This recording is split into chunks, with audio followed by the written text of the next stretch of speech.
महाराज जी, मेरा प्रश्न यह है कि यदि कोई व्यक्ति किसी काम की पूर्ति के लिए मेहनत और नाम जप दोनों कर रहा है, परंतु फिर भी उसका काम बनते तो बनते पूर्व रुक का जाए। उसका पाप जो है उसको असफल करता है, क्योंकि पूर्व का पाप भोगने के लिए दुख चाहिए ना। तो हम बहुत पढ़ाई लिखाई की, हमारे पास डिग्रियां हैं, प्रयास करता हूं, सफल होते होते असफल हो जाता हूं, ये पूर्व का पाप है।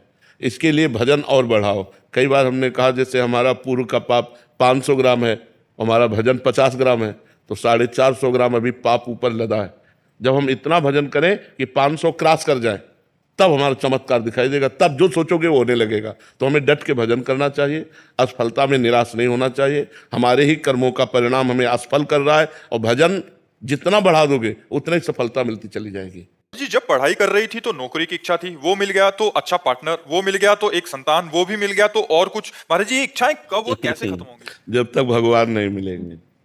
एक भगवान के मिलने से ही सारी इच्छाओं की पूर्ति हो जाती है। अगर भगवान से हमारा संबंध नहीं स्वीकृत हुआ, भगवान का भजन नहीं हुआ, भगवान का चिंतन नहीं हुआ, तो इच्छाएं बढ़ती चली जाएंगी। अभी बच्चा बड़ा होगा, उसके बहू आ जाए, बहू आ गए उसके बेटा हो जाए, विविध प्रकार की कामनाएं आदमी मरते समय तक करता रहता है, और कामनाएं लेकर ही मरता है, फिर नया जन्म होता है। अगर शांति चाहते हो, जन्म मरण से मुक्ति चाहते हो, कामनाओं का नाश चाहते हो या पूर्ण, तो भगवान का भजन करो। बिना भगवान के भजन के शांति नहीं। खूब नाम जप करो, उसी में शांत, हृदय एकदम गदगद हो जाएगा, शांत हो जाएगा। कोई इच्छा, सकल कामनाहीन जे राम चरण रति ले। जो भगवान के चरणों में प्रेम करते हैं उनकी सारी कामनाएं शांत हो जाती हैं। और जब तक भगवान के चरणों में प्रेम नहीं, तो कामना 100 से 1000 की, 1000 से लाख की, लाख के करोड़, करोड़ से अरब, अरब खरब, ऐसे बढ़ती चली। कभी कोई तृप्त थोड़ी है।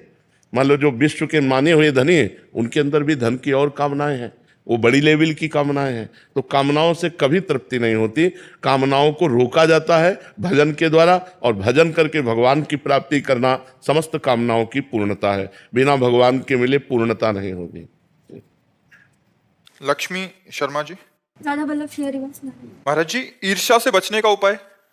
भगवान सब में है, ये भाव रखना। सब में प्रभु विराजमान, में किससे ईर्ष्या करूं? सब में भगवान विराजमान है।